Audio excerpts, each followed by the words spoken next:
Hello, loves. Hello, hello. Hills here from the blue flame.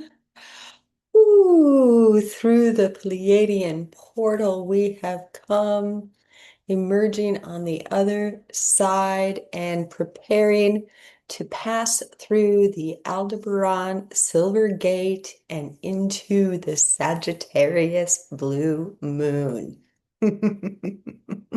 The month of May, it just keeps coming, right? And of course it does. We're in this expression of forward momentum of linear time, aren't we? Still in this moment.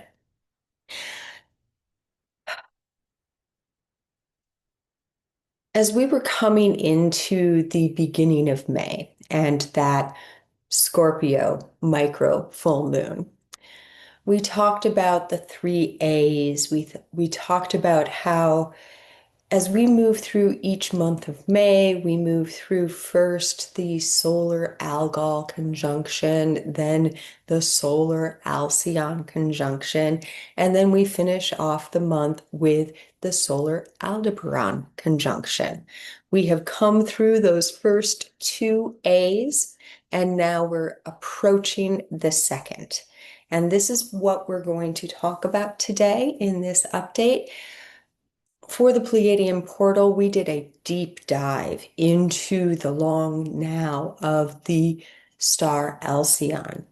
For this Aldebaran conjunction, we're going to do things a little bit differently. We're really going to dive into the Sagittarius Micro Blue Full Moon and the various current movements that are helping to create the structural components energetically of this last push through the month of May for us as we approach the Gemini super full moon on the 14th and a really, really magnificent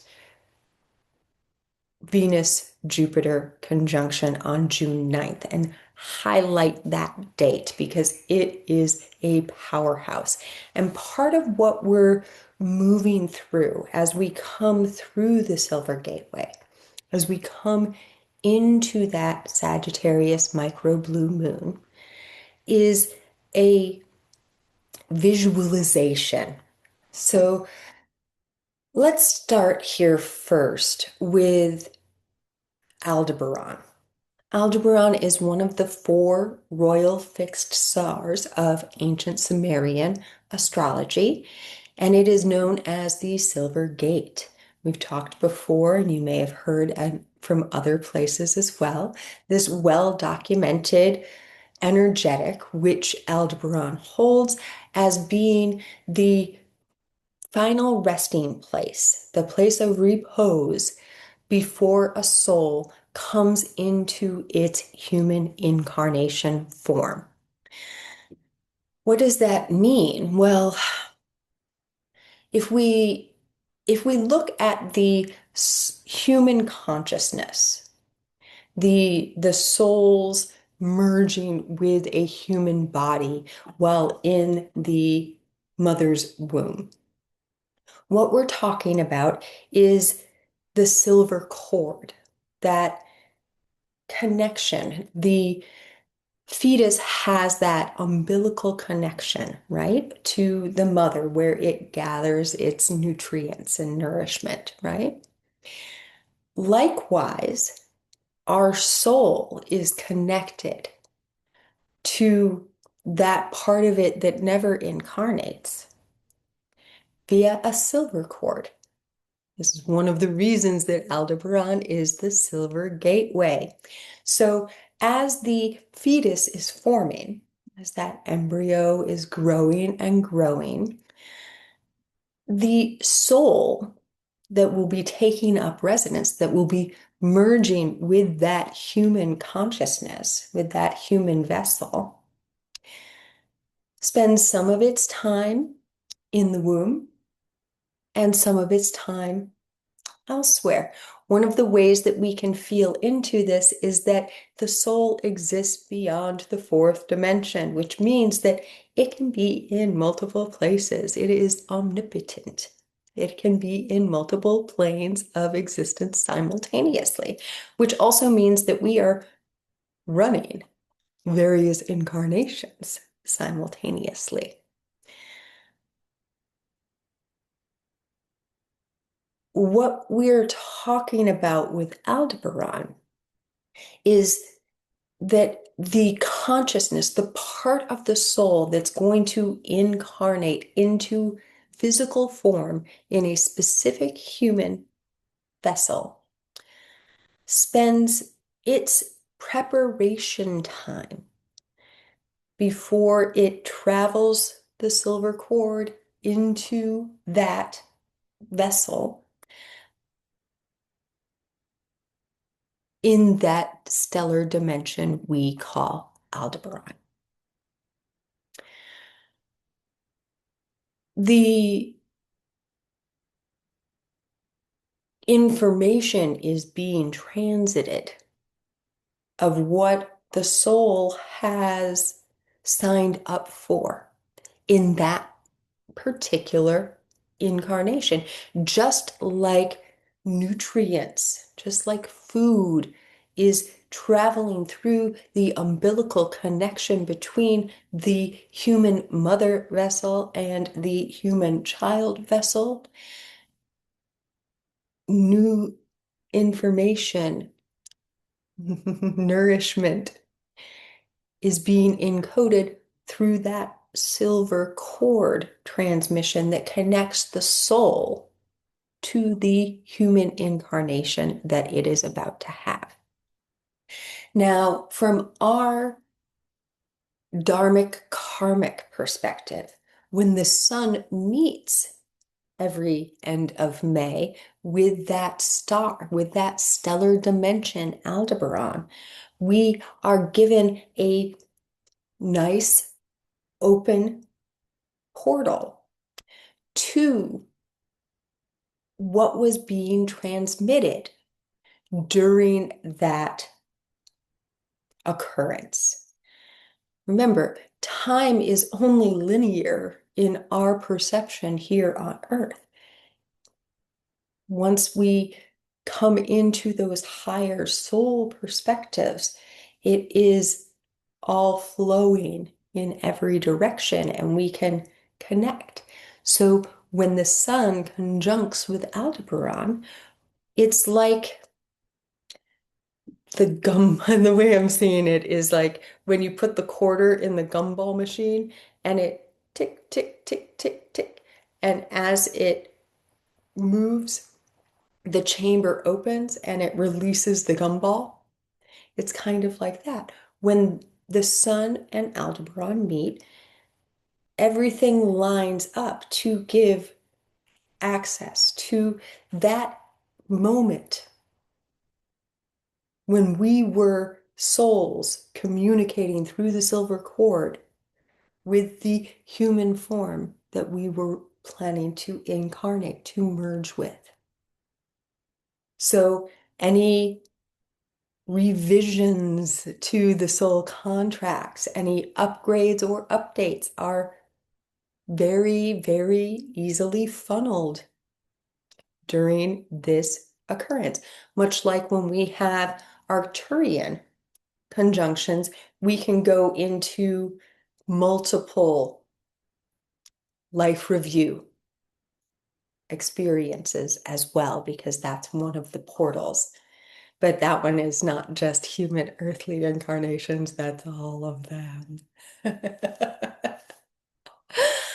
So when we connect in with Aldebaran and this solar conjunction, we're opening our heart to the blueprint that exists within there.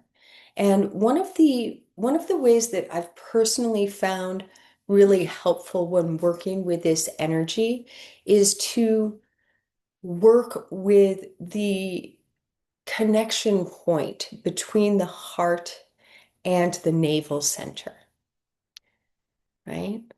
working with the navel center connects us to that umbilical energy. Sometimes working with actual womb sounds in meditation can help bring you into that remembering. This is a really powerful portal for experiences of rebirthing. So if you had a traumatic birth experience, this is also a really powerful time to work with that. Now we are coming into massive shifts, right? They just keep, we can call them timeline shifts, we can call them perspective shifts, we can call them a rising up and a collapsing. I had for the Pleiadian portal and the Virgo maiden moon, I had a Oracle tarot transmission come through, and one of the cards that we got was the Tower. I was like, yeah, of course. We are in that resetting, right? And we can feel this expansion even with the tectonic and volcanic shiftings that have been going on the earth in quite profound examples over the last few months, right?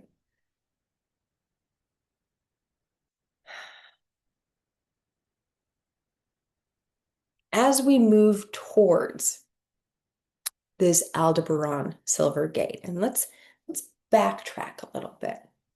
I'm recording this on the 25th here in the US, Memorial Day of May, and on the 26th of May, Tuesday, we will find Mars, having now entered Taurus, exactly square to Pluto at the same moment as the Sun in Gemini is trine to Pluto. And remember, Pluto is now moving retrograde.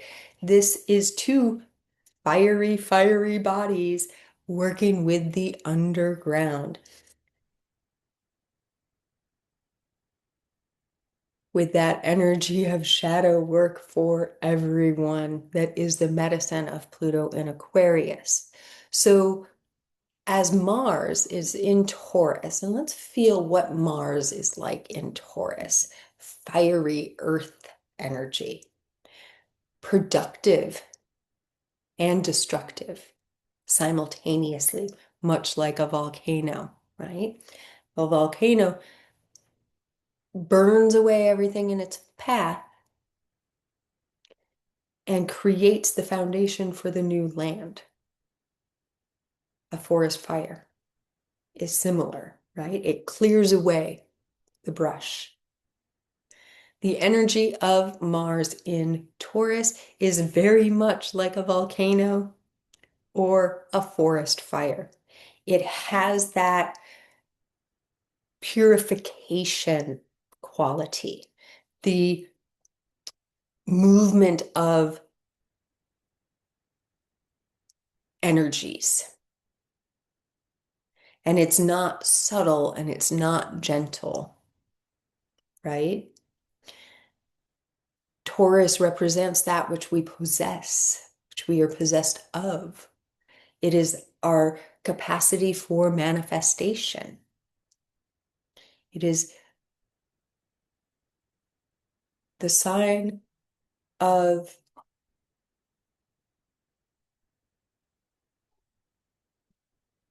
karmic foundations, we could say. It's a little bit more Capricornian, but there is this quality of underground to Taurus energy. We hear this phrase, and I just heard it again, a bull in a china shop, right? There can be a rampaging sort of energy, extractive energy even. And part of what we are being invited to experience through this Mars-Pluto square simultaneous with the Sun trine Pluto is where we have been in a state of extraction and where we have been in a state of being extracted from. And this may be part of the reason that one of the offerings in our Community Hub Atrium, the free offering, is the Explore and Remove Chords and Frequency Meditation, because it really brings us into those places where we're feeding off of another source and where we're being fed off of, and invites us to feel those places and spaces where we're doing it from wound. What do we mean by that? Where we're extracting because we fear our own capacities, or where we're over giving because we're afraid that if we don't constantly shower attention, goods, especially with Taurus, showering goods upon someone, they're going to leave us, abandon us. And in June, we'll also have Chiron make its first tip into Taurus, and the wound of Chiron in Taurus is very much that dichotomy between receiving and giving, and unhealthy patterns, showing adoration through gift giving and feeding at the detriment of your own self. So part of what we're playing with this Mars transit through Taurus, as we on the 26th have that square with Pluto and the Sun's Geminian trine with Pluto, is an invitation to sit with where we are oversharing and where we're not allowing healthy boundaries to exist. Then on the 29th, just as the Silver Gateway is opening, it's open at its peak the 30th and then the 31st when we have that blue micromoon in Sagittarius. Venus comes into a square with Saturn.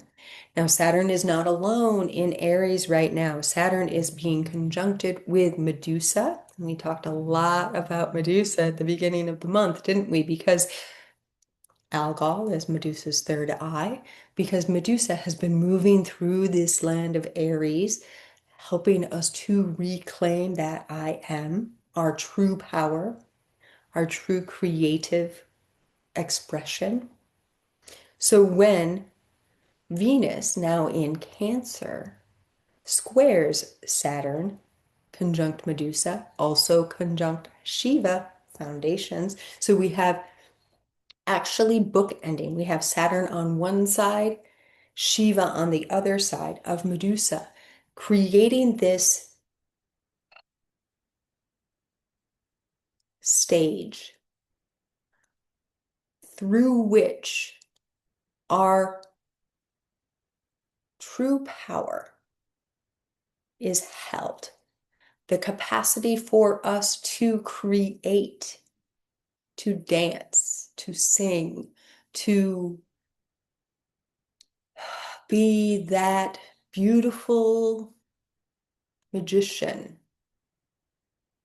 witch, alchemist that we truly are. Creator, creatrix.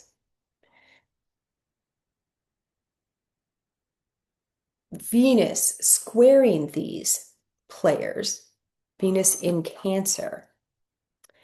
Venus likes to be in Cancer. Venus is lovey, lovey. Oh, magnetic resonance in the sign of belonging. Yes, yes. Let us call in our whole family, our whole tribe. Let us come into a state of Sita, of heart-mind coherence, as we envelop ourselves in our true belonging. This is Venus in Cancer. So on the 29th, as that silver gate opens, we get that beautiful hug while we're experiencing all of this foundational support from Saturn and Shiva. Yeah, feel that. Held. And all of this is coming in. Everything is expanding and contracting simultaneously as Venus and Jupiter start to move towards their exact conjunction, which again will be on June 9th. And we can see this in the sky. We can watch it because right after sunset, Venus and Jupiter are these two bright stars, and they are drawing closer and closer together. Venus is coming up to meet with Jupiter. As we come to the exactness, now remember, on the 29th is this Venus-Saturn square. On the 30th, the portal, that doorway, that silver gateway of Aldebaran fully opens. It will be in its full opening. The conjunction will be occurring during the Sagittarius Micro Blue Moon. I keep saying micro blue moon, and that is because we are in a new moon, supermoon cycle, which means that when the new moon is happening, the moon is in its closest path to the Earth orbitally. When we are in a full moon, conversely, the moon is at its farthest. So this bright spotlight of the full moon is pulled back, higher perspective. And one of the beautiful things about this is that the sign of Sagittarius is a pulled back, higher perspective, exploratory energy. So at 9 degrees of Gemini, we find the Sun and Aldebaran exactly conjunct one another.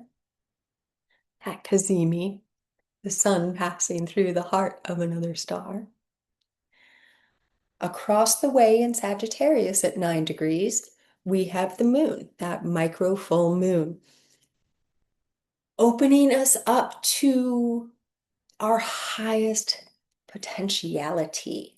And Sagittarius is also a fire sign, bringing us into that purification energy. Now, it's not quite tight enough for me to say that this moon is conjunct the great attractor, so I won't. Instead, what is closer is a very loose. It's actually the moon is in between by degree, the north and south nodes squaring, and the great attractor, kind of in that liminal middle ground between them. It's about the same by degree distance between. This is very, very loose. The north and south nodes are getting ready to shift in July to Leo and Aquarius, but still in Pisces and Virgo.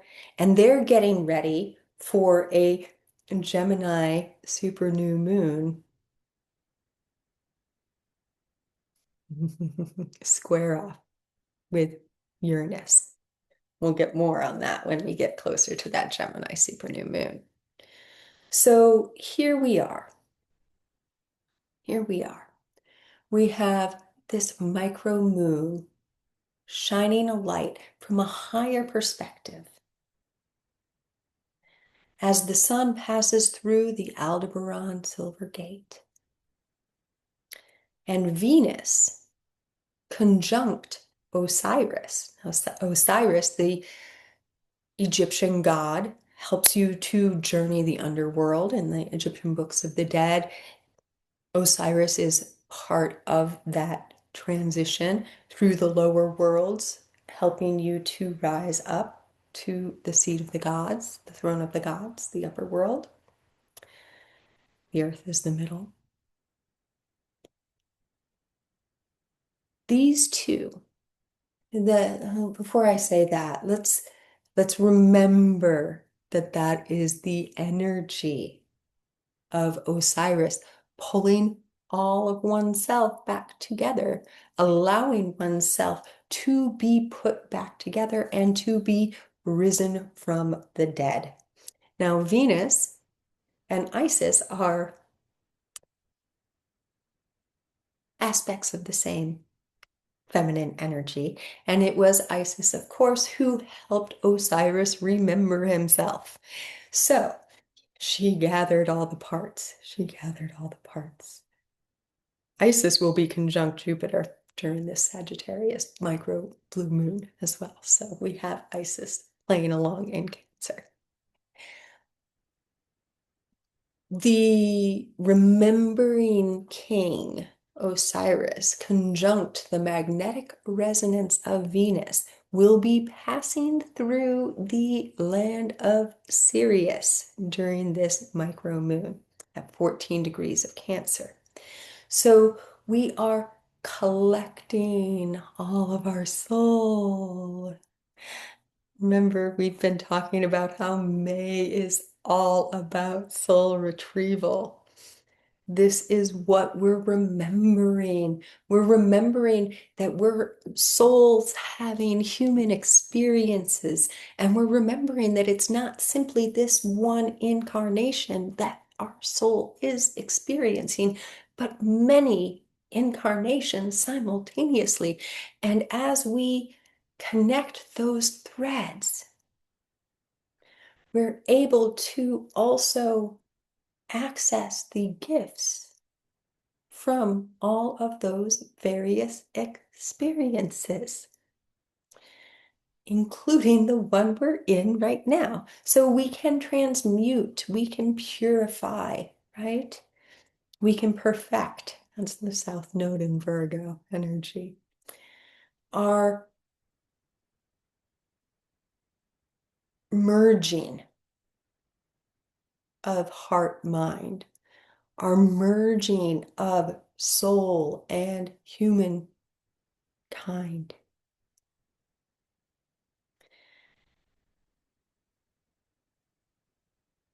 Let's feel.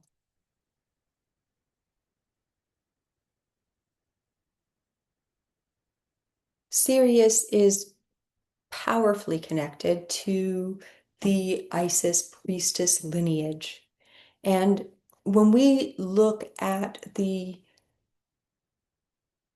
explorations of what's called Tantra or sex magic, of creation magic, what we're connecting with is this lineage.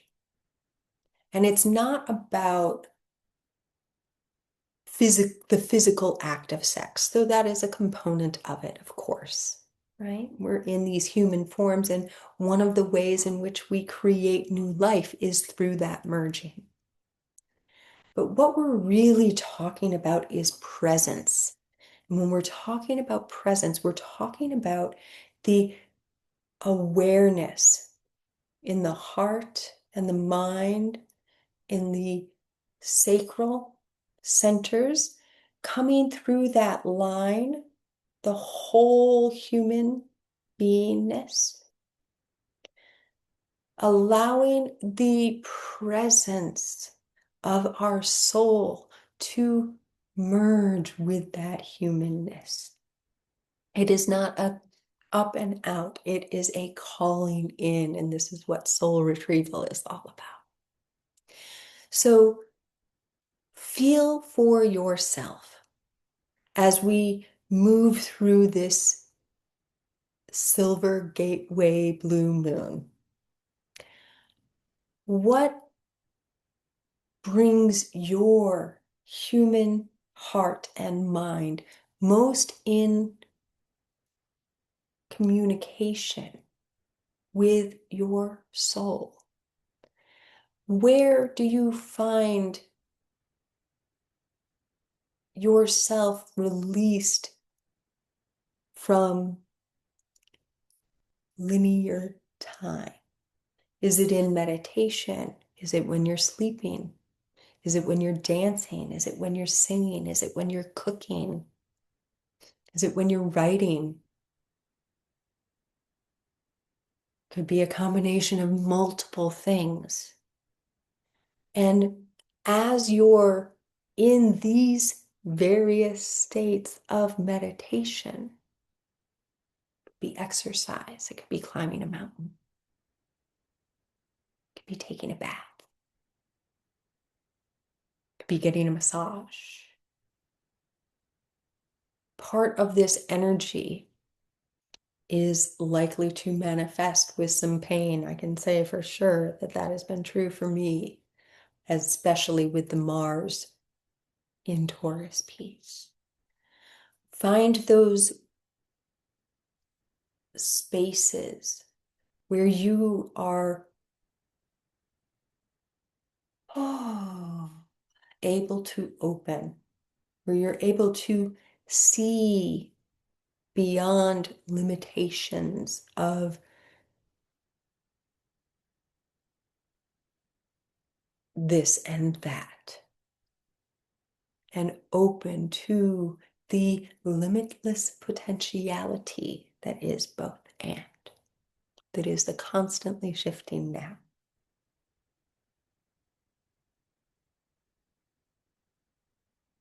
This micro moon is a time for opening, a time for releasing, and in particular, for releasing time. And with that, please do share in the comments if anything lights up for you to share there. I love weaving with everyone in the comments. Please do subscribe if you're not already a subscriber.